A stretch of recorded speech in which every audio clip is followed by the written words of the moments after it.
Hello class 12th और class 12th के साथ साथ मेरे अन्य कॉम्पिटिटिव स्टूडेंट, मैंने टॉपिक लिया था आपका इलेक्ट्रोलिसिस। और इलेक्ट्रोलिसिस के बारे में मैंने आपको बहुत सारी बातें बताई थी।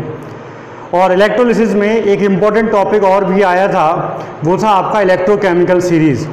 आज थोड़ी सी बात हम लोग पहले इलेक्ट्रोकेमिकल सीरीज़ के बारे में करेंगे और इलेक्ट्रोकेमिकल सीरीज़ के बाद फिर हम लोग बात करेंगे आज फैराडे के नियम की, जिनकी वजह से हमको ये पता चलेगा कि आप कैथोड पर या एनोड पर जिस पदार्थ को प्राप्त कर रहे हो उसकी कितनी मात्रा वास्तव में आपको प्राप्त होगी। ये पता चलता है आपको किसके द्वारा? फैराडे के नियम के द्वारा। लेकिन पहले हम लोग आज बात करेंगे ECS यानी इलेक्ट्रोकेमिकल सीरीज। एक्चुअल में उस इलेक्ट्रोलिसिस प्रोसेस, उस विद्युत अपघटनी प्रक्रिया जिसको आप पीछे पढ़ के आए हो, उस प्रक्रिया में जिन एलिमेंट्स को यूज़ करते हैं हम लोग, वो सारे के सारे एलिमेंट्स का यूज़ करना कि किसका रिडक्शन होगा, किसका ऑक्सीडेशन होगा, कब मेटल प्राप्त होगी, कब मेटल प्राप्त नहीं होगी, ये सारी की सारी बातें डिपेंड करती हैं केवल एक चीज़ पर, वो है ECS। जब आपने विद्युत अपघटन की प्रक्रिया को पढ़ा तो वहाँ पर एक बहुत कॉमन सी लाइन आई थी, अगर आपको याद हो। वहाँ पर आया था कि कैथोड पर उसका अपचयन शीघ्रता से होता है जिसका अपचयन विभव अधिक होता है, ये आया था वहाँ पर। ऐसे ही एनोड पर उसका ऑक्सीडेशन शीघ्रता से होता है जिसका अपचयन विभव कम होता है। तो ये अपचयन विभव कम ज़्यादा हमको कैसे पता चलेगा, किसका अपचयन विभव कम, किसका अपचयन विभव ज़्यादा, और कैसे किया जाए, इन सारी बातों को बताने के लिए जो चीज़ आई थी उसका नाम था आपका इलेक्ट्रोकेमिकल सीरीज, विद्युत रासायनिक श्रेणी कहते हैं। ठीक है, तो आज जो टॉपिक मैं ले रहा हूँ उस टॉपिक का नाम है आपका क्या? उस टॉपिक का नाम है आपका इलेक्ट्रोकेमिकल सीरीज। क्या नाम है इसका? इलेक्ट्रोकेमिकल सीरीज, विद्युत रासायनिक श्रेणी। आप बुक्स में देखें तो बहुत सारे लगभग 43-44 एलिमेंट्स विद आयन से एक सीरीज को बनाया गया है जिसे हम लोग विद्युत रासायनिक श्रेणी कहते हैं। ठीक है, लेकिन मैं आपको केवल 23 एलिमेंट्स का एक सीरीज बता रहा हूँ, ओनली 23 एलिमेंट्स का सीरीज, जिसके अकॉर्डिंग आप ये बता पाएंगे कि किसका ऑक्सीडेशन होगा और किसका रिडक्शन होगा।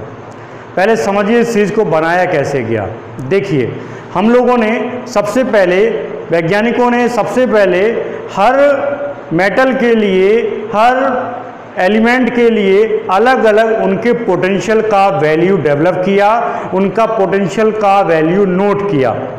इस पूरी प्रोसेस को करने के लिए उन्होंने जिसको स्टैंडर्ड माना था वो था आपका हाइड्रोजन इलेक्ट्रोड। हाइड्रोजन इलेक्ट्रोड को स्टैंडर्ड माना और उसके लिए उन्होंने विभव का मान 0 बताया।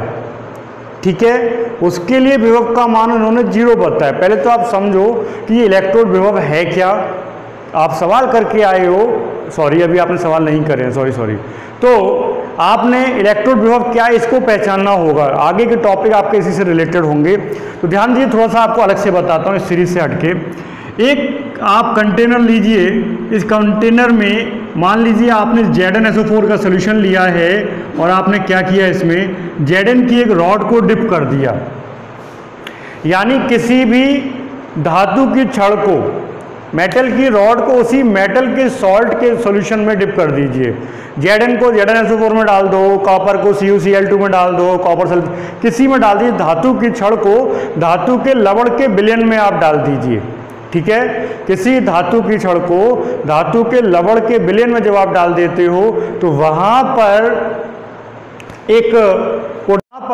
एक पोटेंशियल डेवलप हो जाता है। क्यों हो जाता है पोटेंशियल डेवलप, इस चीज को समझिए आप। देखिए, सपोज दैट Zn से Zn+2 के रूप में आयन सोल्यूशन में आने लगे। ये Zn का रॉड है।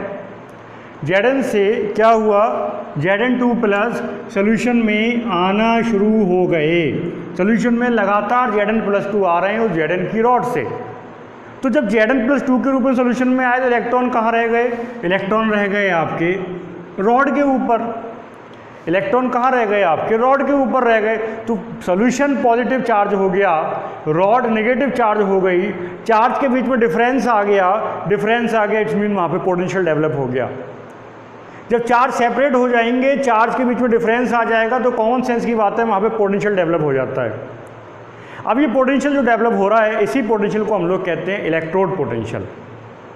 फिर समझिए आप, जब किसी धातु की छड़ को धातु के लवण के विलयन में डुबोया जाता है तो वहाँ पर चार्ज सेपरेशन के कारण, चार्ज डिफरेंस के कारण वहाँ पे पोटेंशियल डेवलप होता है, जिसे हम लोग इलेक्ट्रोड पोटेंशियल कहते हैं। दूसरी बात, यदि इसी काम को 25 डिग्री सेल्सियस पे कर दीजिए, 180 एम प्रेशर कर दीजिए और 1 एम कंसंट्रेशन कर दीजिए, तीन चीज़ों पे ध्यान दीजिए।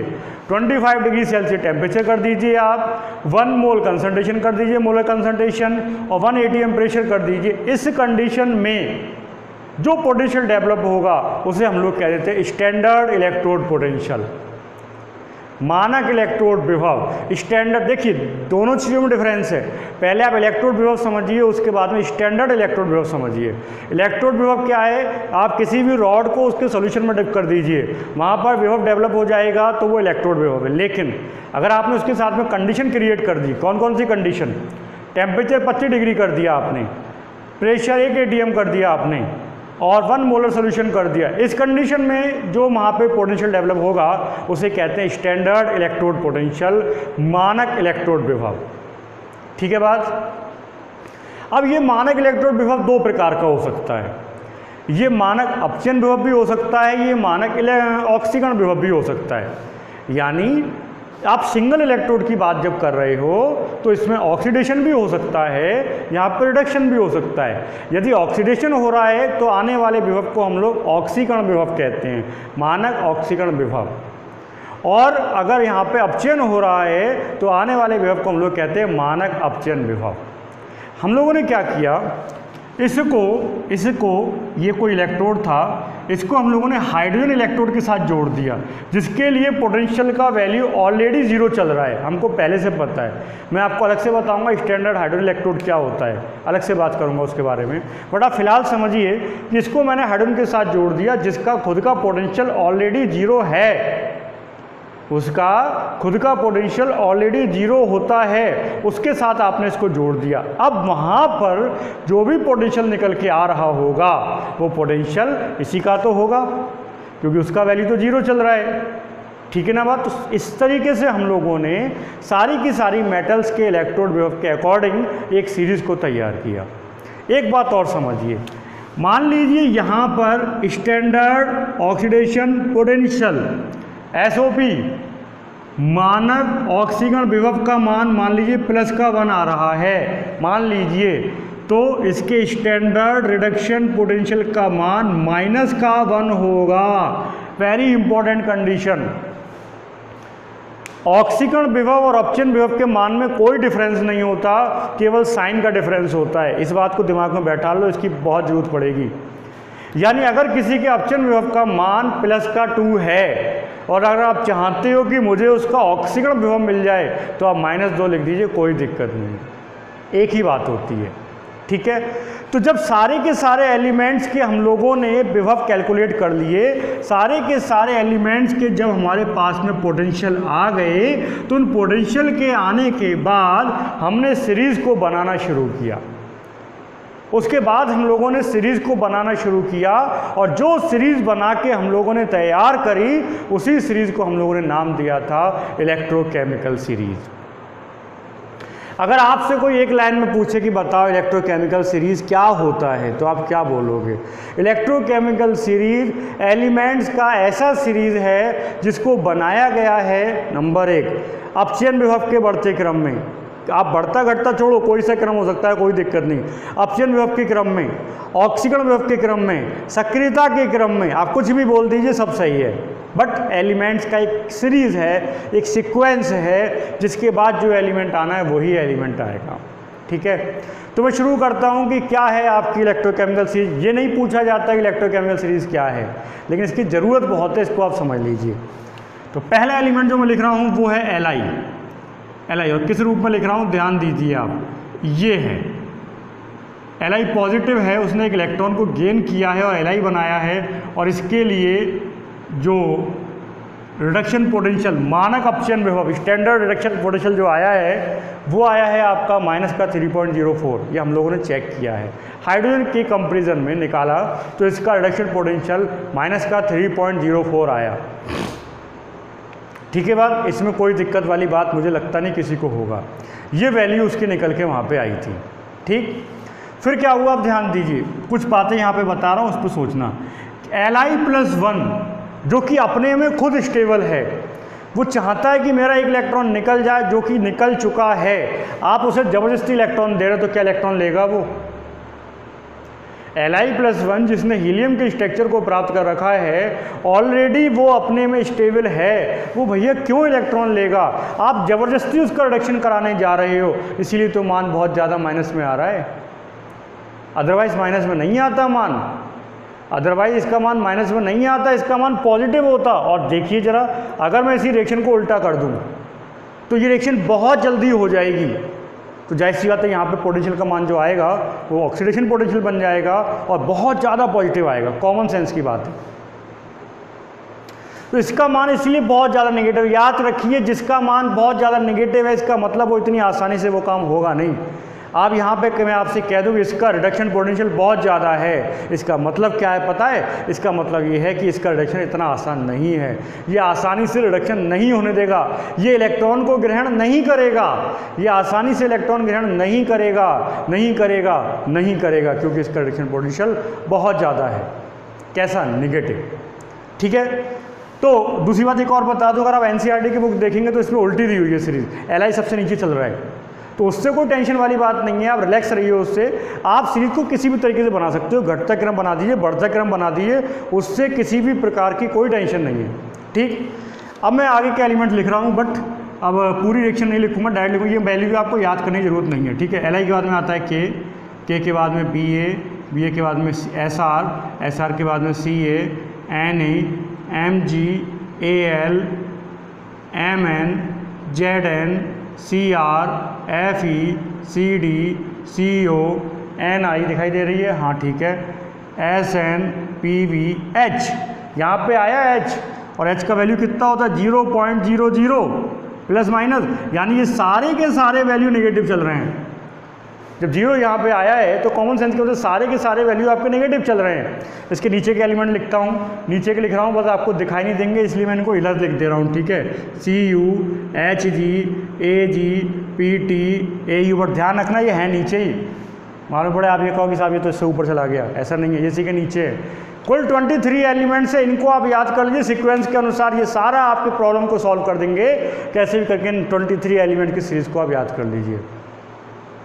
याद करने का कुछ एक स्पेशल तरीका नहीं होते, अपने आप किसी भी तरीके से याद कर सकते हो, कुछ भी बना सकते हो आप, बट जो मैंने याद करा वो मैं आपको बता देता हूँ। मैंने कोई नई चीज़ लेके नहीं आया, मैंने दो एलिमेंट्स के एक ग्रुप बना दिए, वो मैं आपको बताता हूँ। अगर आपको अच्छा लगे तो उससे याद कर लेना, अदरवाइज़ आप अपनी टेक्निक से याद कर लो, मुझे इससे कोई प्रॉब्लम नहीं है, बट मुझे याद चाहिए। याद नहीं होगा तो दिक्कत होगा। ठीक है। मुझे याद चाहिए, इतना ध्यान देंगे। देखिए Li और K से मिला के मैंने बना दिया लिक, Ba और Sr से बासर, और Ca और Na से बना दिया काना, यू नो वेरी वेल, काना। मगल, Mgl से बना मगल, Mn Zn से मंजन, Cr से कर। तो पूरी लाइन बन गई, एक लाइन बन गई, मैंने 2 लाइन 3 लाइनें बनाई हैं। लिक बासर काना मगल मंजन कर, मेरे साथ बोलो, लिक बासर काना मगल मंजन कर, लिक बासर काना मगल मंजन कर। एक लाइन हो गई। कहाँ तक पहुँच गए हम लोग? यहाँ तक पहुँच गए। फिर क्या है, इसे क्या कहते हैं हम लोग? फेज कहते हैं। फेज्ड कोनी सन पव और है। पब जानते हो क्या होता है? लड़कियाँ बहुत यूज़ करती हैं पब, वो सिर पर लगाते हैं हम लोग, वो एक कटोरी लगा के बाल बांध लेती हैं, गुच्छा बन जाता है। तो देखो क्या है, फेस्ड कोनी सन पब है, ये एक लाइन हो गई। ठीक, तो 2 लाइनें हो गई। लिख वासर काना मगल मंजन कर, फेस्ड कोनी सन पब है, और ये है कुहग पटाइयो। कुहग में 3 एलिमेंट आ गए, Cu Hg Ag, कुहग और पटायु। पटायु कौन है? जटायु का छोटा भाई। पटायु, कुहग पटायु, ये एक सीरीज है। यहाँ पे वैल्यू चल रहा है इसका प्लस का 1.5, यानी हाइड्रोजन से नीचे के एलिमेंट्स का वैल्यू प्लस का हो गया। कोई दिक्कत वाली बात नहीं, कॉमन सेंस की बात है, ऐसा ही होगा।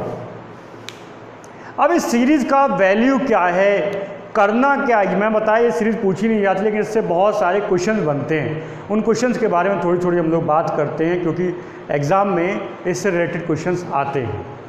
ठीक है, तो उसके बारे में बात करना शुरू करता हूँ। पहले आप कुछ लाइनों पर ध्यान दीजिए।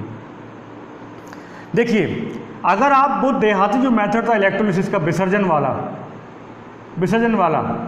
आपको विभव चाहिए, डिस्चार्जिंग पोटेंशियल चाहिए। तो याद रखना एक बात, नोट करते चलना साथ के साथ, डिस्चार्जिंग पोटेंशियल नीचे वाले का कम होता है हमेशा।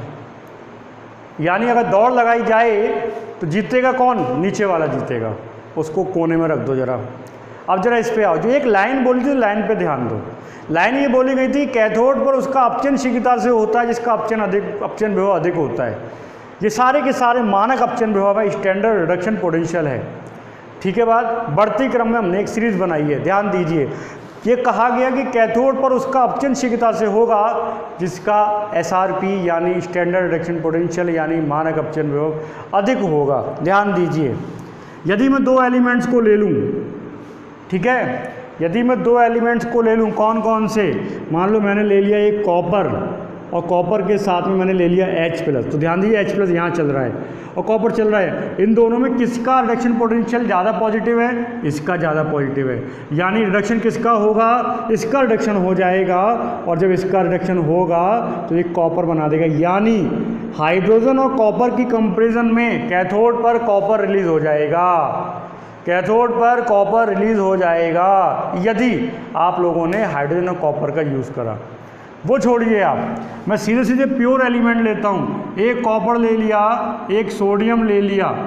अब ये दोनों आयंस के रूप में पहुँच के दौड़ लगा रहे हैं बहुत तेज तेज कि मैं पहले जाऊँगा, मैं पहले जाऊँगा। लेकिन हमको पता है कैथोड पर रिडक्शन केवल उसी का हो सकता है जिसका रिडक्शन पोटेंशियल ज़्यादा हो। तो इन दोनों में किसका ज़्यादा? कॉपर का। यानी क्या बन जाएगा जाके? कॉपर कैथोड पर जाके रिडक्शन हो जाएगा कॉपर का और कैथोड पर कॉपर प्राप्त हो जाएगा।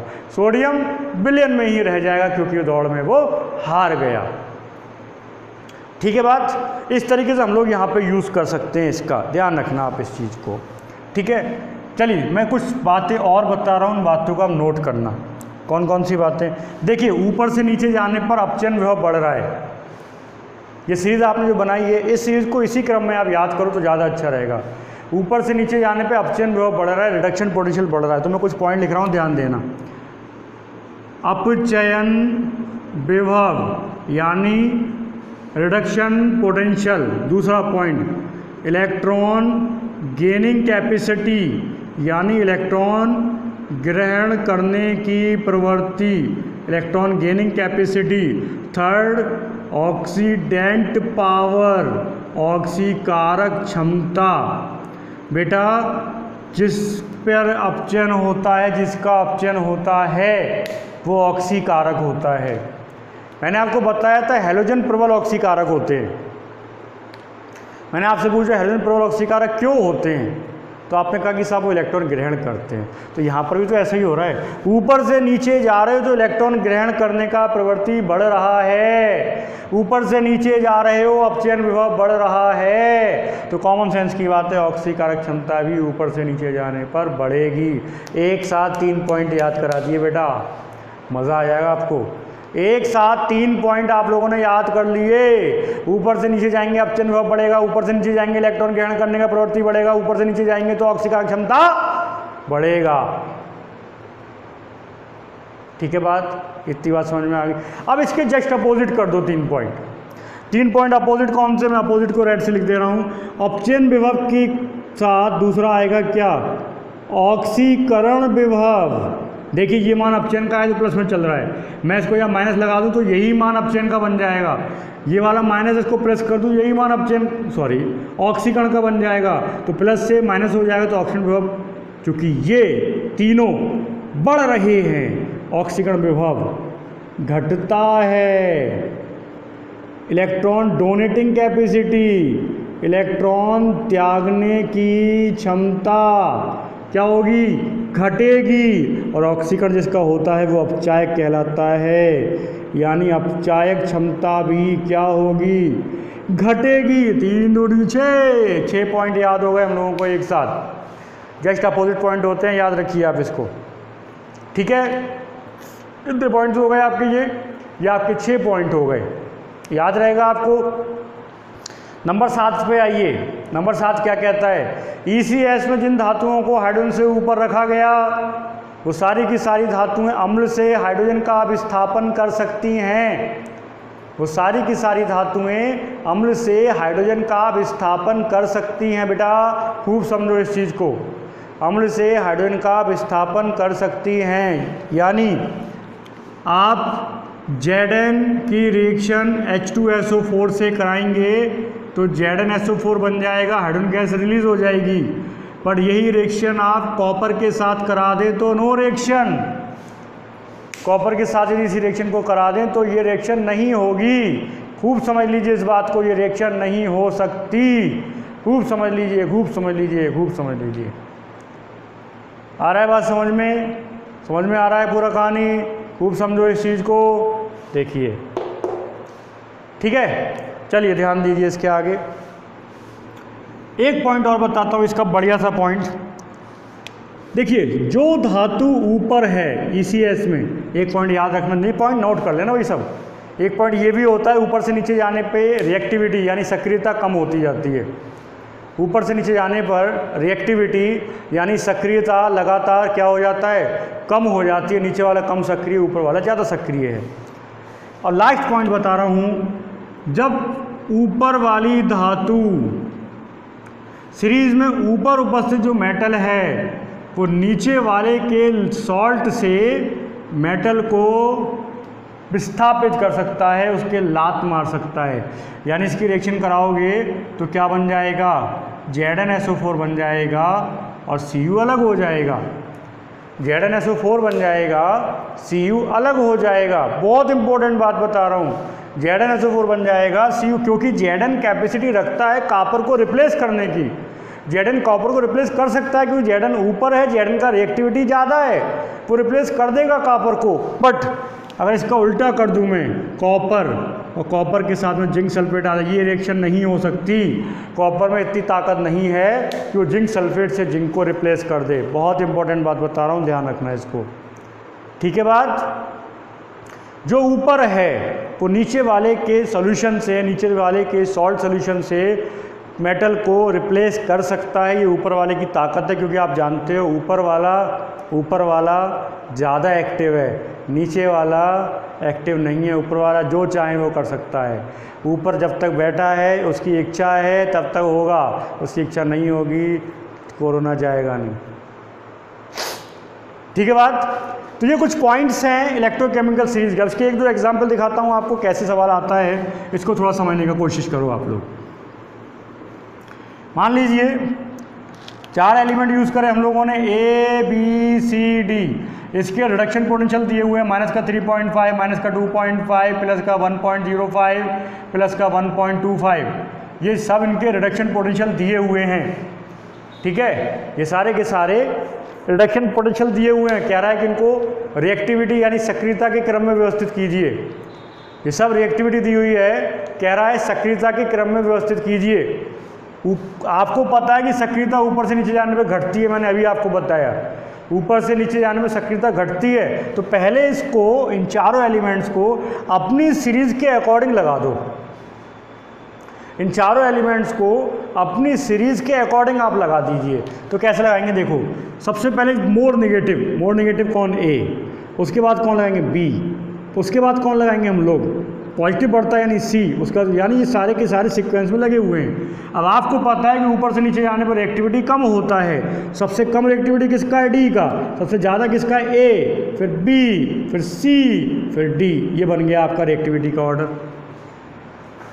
इस तरह के क्वेश्चंस आते हैं। कभी कभी क्या होता है, मान लीजिए ये सारे के सारे मान उसने बोल दिए होते कि ये ऑक्सीडेशन पोटेंशियल है, यानी ये सारे के सारे मान ऑक्सीजन विभव के मान हैं। अब रिएक्टिविटी बनाओ, तो आप क्या करोगे, आप सीरीज को टच मत करो कि ऊपर से नीचे, नीचे से कुछ नहीं। आप याद रखो हमेशा ऊपर से नीचे, बात खत्म।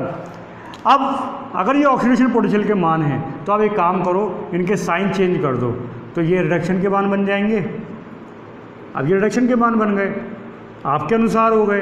अब अपने अनुसार रख लो आप। तो सबसे ऊपर कौन पहुंच गया, D पहुंच गया, उससे नीचे कौन पहुंच गया, C पहुंच गया, उससे नीचे कौन पहुंच गया, B आ जाएगा, B के बाद कौन आ जाएगा, A आ जाएगा। ये तो हो जाएगा। ऊपर से नीचे आने पर एक्टिविटी घटती है, सबसे ज़्यादा कौन हो गया, D सॉरी D के बाद हो गया C के बाद हो गया B और B के बाद हो गया A। ये बन गया रिएक्टिविटी का क्रम। क्या दिक्कत है इसमें, ठीक है। एक क्वेश्चन ये आया है पेपर में कई बार कि अगर कॉपर सल्फेट सॉल्यूशन में, कॉपर सल्फेट ब्लू कलर का होता है, आपसे कोई पूछे कॉपर सल्फेट का कलर ब्लू क्यों है, तो कॉपर +2 चल रहा है, जब तक कॉपर +2 चलेगा तब तक वो कैसा रहेगा, ब्लू कलर का रहेगा। तो उन्होंने कहा कि कॉपर सल्फेट के विलयन में यदि लोहे की कीलें डाल दी जाएं, ठीक है, लोहे की कीलें डाल दी जाएं तो कॉपर सल्फेट का ब्लू कलर गायब हो जाता है। कॉपर सल्फेट का नीला रंग गायब हो जाएगा यदि क्या करा जाए, क्या करा जाए, लोहे की कीलें डाल दी जाएं। तो वजह क्या है, वो आयरन जो है वो ऊपर रखा हुआ है, ECS में आयरन जो है वो कॉपर से ऊपर है। अब अगर आयरन कॉपर से ऊपर है तो क्या होगा, आयरन कॉपर को रिप्लेस कर देगा। जब कॉपर को रिप्लेस कर देगा तो कॉपर आयनिक रूप में रहेगा नहीं, कॉपर एलिमेंट्स के रूप में आ गया, एटम बन गया, एटम के रूप में नीचे बैठ गया, कलर गायब हो गया। तो इस तरह के क्वेश्चन इलेक्ट्रोकेमिकल सीरीज से आते हैं बेटा, ये सीरीज़ आपको पता होनी चाहिए। तो इससे बहुत सारे सवाल आप लोगों को मिलते हैं और आप लोग करते हैं। अब मैं जो नेक्स्ट टॉपिक लेके आऊँगा वो आएंगी क्वांटिटेटिव एनालिसिस, यानी अब हम लोग ये चेक करेंगे किस पदार्थ की कितनी मात्रा प्राप्त होगी। ये तो पता चल गया क्वालिटी के अकॉर्डिंग कि कैथोड पर कौन प्राप्त होगा और एनोड पर कौन प्राप्त होगा। अब हम लोग ये चेक करेंगे कि किसकी कितनी मात्रा प्राप्त होगी, और इसके लिए हमको ज़रूरत पड़ेगी फैराडे अंकल की। फिर हम लोग फैराडे अंकल से कहेंगे बेटा हमको बताओ, सॉरी फैराडे अंकल से कहेंगे हम लोग के अंकल जी हमको बताओ कि आप कैसे निकालते हैं पदार्थ की मात्रा। ठीक है, तो बात करेंगे, पहले इस टॉपिक को कंप्लीट कीजिए, फिर मिलते हैं हम लोग। तब तक के लिए धन्यवाद आपका।